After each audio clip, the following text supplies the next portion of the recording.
What's up, guys? Hope you're having a great day. Today is May 26, 2026. Out here getting a good old walk in, 45-minute walk.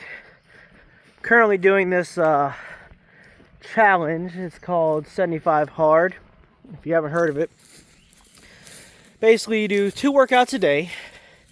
One of them has to be outside, so this is my workout right now. Figured I'd record the video for a bit. 2 workouts a day, one has to be outside. I'm gonna go to the gym in a little bit. No cheat meals, no alcohol. You gotta take a picture of a progress picture every day. Follow a diet. Read 10 pages of a book, any book you want. So I gotta do that later on. So yeah, today's like day 14 or something like that. Figured I'd multitask, get this video recorded during my walk. Obviously every day is not going to be a hardcore intense run or sprint workout outside, but walk it is today. Anyways, the reason for this video is to piggyback up off of my last video when I spoke about for the last year and a half or so my path to becoming financially free, getting out of debt. And just want to give a little bit more information and backstory upon that, about how I got into debt, who I am, and all that kind of shit. If you can relate to anything I have going on and who I am, it helps out. But anyways, 32 years old, be 33 in a few months.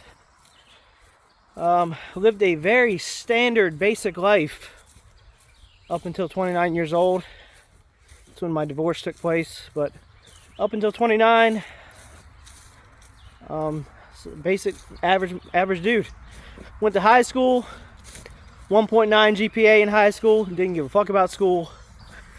Went to community college for criminal justice.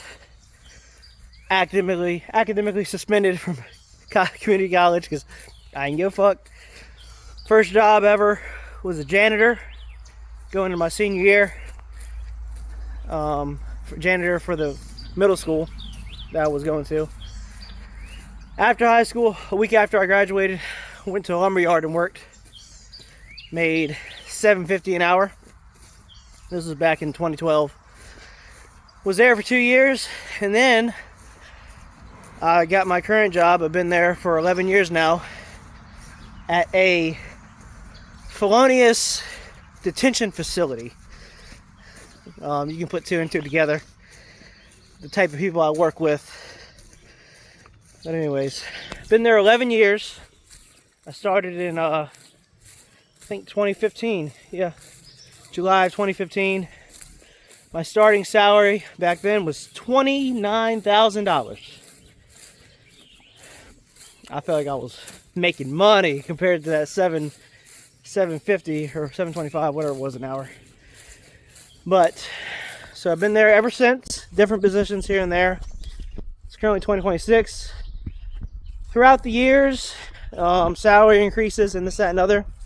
My base pay, I'm very transparent. I'm going to be very transparent about my pay and my expenses and all that shit throughout these videos that I make. My current base salary right now is like 58 a year, something like that. 59, 58, some shit like that. But anyways, my point of saying this is to tell you, it's okay money. I'm out here in the country, but I'm not wealthy. I don't make a lot of money. Now, I do make overtime, which helps out tremendously. But in the grand scheme of things, my base salary is not that good. But I know a lot of people make less than that. And, you know, it's just the way life is. The job is pretty decent. I'm happy to have it. It pays the bills, gives insurance. But anyways, back to years ago. So, met my ex-wife. We were together for a long time. Ended up having 2 kids together. She ended up being a stay-at-home mom for a few years. We never carried a lot of debt. a car payment here and there. Never very materialistic in terms of buying shit. So thankfully, during our marriage, we didn't really accumulate a lot of debt, to be honest. Had a great deal on the mortgage. Mortgage was like $740 a month, which you know, back in 2015 when we bought it out here in the country, it's still a great deal. But so never had a big mortgage, big house.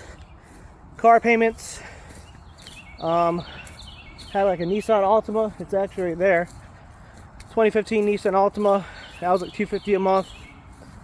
$15,000, $250 a month. That we bought that used. Had an old Jeep that was paid off. Eventually had the kids. She got a, what was it? A fucking what the hell was it? GMC Acadia. That bitch was like $400 a month. That was probably a little bit out of our price range in terms of vehicles, but it was too expensive. We shouldn't have bought it. But, you know, we did. We could afford it. But looking back, we didn't need it. So $400 a month for that. Had the second baby. Went to a minivan. That ended up being like, we switched to a minivan from the Acadia. That ended up being like $400 a month as well. So altogether, car payments throughout my life has not been a big deal like it is for some people. Some people are drowning in car payments and auto payments, and it's really unfortunate. Some of my friends I speak to, I talk to them about their finances and look at their budget every month. Their car payments are $6,000-$7,000 a month. Yes, $8,000 a month, and they work the same job as me. And I'm like, sell your car, sell your fucking car, and you will get out of debt so much faster. And they don't want to sell their vehicles. So thankfully, I've never been a big car person, and even now, the Altima is still, me and her share that. It's actually hers, but I'm borrowing it. I drive a 2010 Honda Civic. It's paid off. Anyways, so that's just a quick backstory of who I am, my story of up to the divorce, which was in 2023. Yeah, no, 2022. 2022 is when the divorce happened. So up until then, we didn't have much debt. Car, mortgage, nothing crazy. And after the divorce is when, you know, child support, that's a big factor that a lot of guys have to deal with. Child support's $800 a month. Going out and finding a new place to live in Richmond, that was $1,400 a month plus utilities. Utilities weren't included in the $1,400, so going from paying $740 for the mortgage every month, having to go out and buy a new car, which was the Civic, the car payment, the rent, child support. The boy was struggling. I think when I was living in Richmond, like I said, overtime saves me. I make overtime almost every month, give or take. But my expenses were $1,100 over my base paychecks. If I were to, I'll put a screenshot of them here. I'm going to talk about it more in the next video. When I was living in Richmond, if I had 2 base paychecks on the 1st and 16th, my bills were roughly $1,100 more. So I was living off of overtime.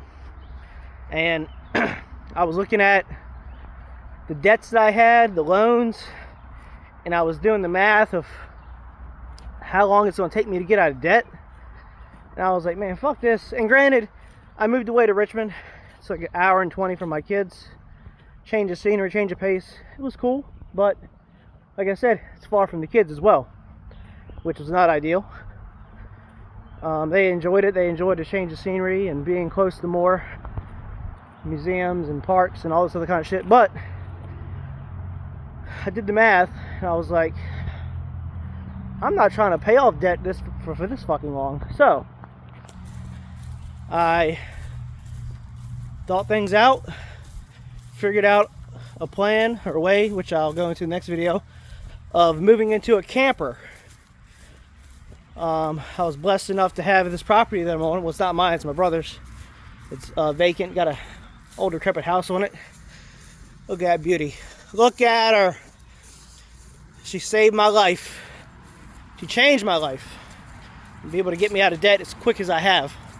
I'm not there yet, a couple more months. But anyways, thank the Lord for the camper, for my decision to move into the camper and help me get out of debt.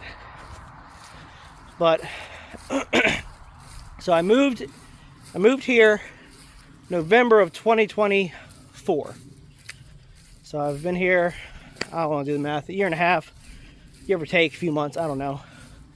And I'm going to be debt-free, kind of, except for the camper. I'm not paying the camper off. But all my other personal loans I had, my car payment, credit cards, which was for the divorce attorney and whatnot, some loans I've acquired while living here for electrical work, this, that, and other. In about another 2 months, 6 weeks maybe, something like that. Yeah, I'll be debt-free, except for the camper. The camper's only $15,000, $180 a month. You can't fucking beat it, you know. So, a little backstory about who I am, what got me into debt, and I'm going to give a little bigger breakdown of my debts in the next video. Like I said, you can do anything you put your mind to. I hear a lot of athletes, famous athletes, talk about how bad are you willing to accomplish something? What are you willing to do to get to where you want to be? Now I know not everyone can move into a beauty like this. Whether you have a wife that's not willing or a husband that's not willing, you have kids, you can't find a lot to put it on, whatever it may be, or you're just not willing. You're just not willing to live that lifestyle. I am, and I do not foresee myself moving back into a typical rental or mortgage situation in the near future at all. I'll get into more of that in the later. I picture myself in a fucking log cabin with some goats and sheep in the fucking middle of nowhere or something. Not in the middle of nowhere, because I gotta be close to my kids. But somewhere without a mortgage or rent, solar power, I don't know. We'll see. That's years from now, down the road. But for the time being, getting out of debt is still the goal. Another couple paychecks, except for the camper. Not paying that off. I've busted my ass for a year and a half to pay off all my debt. I'm going to take a break, save up some money before I start paying down the camper and whatnot. So, anyways, just a little bit about me. Let you know that I'm a basic, average dude. Nothing special about me. I hope some people can relate to this, about the type of person I am, because it's cool to hear information from people online that are wealthy. They already have a lot of shit. They're doing great. They got businesses, but it's like, it's hard to relate to them sometimes, you know? It's hard to, you don't know, at least for me, I don't know their background, what kind of benefit or perks they've had along the way. The only thing that's helped me out is this plot of land. Like I said, I'll get into more of that in the next video. But anyways, that's long enough for today. I'll see y'all next time.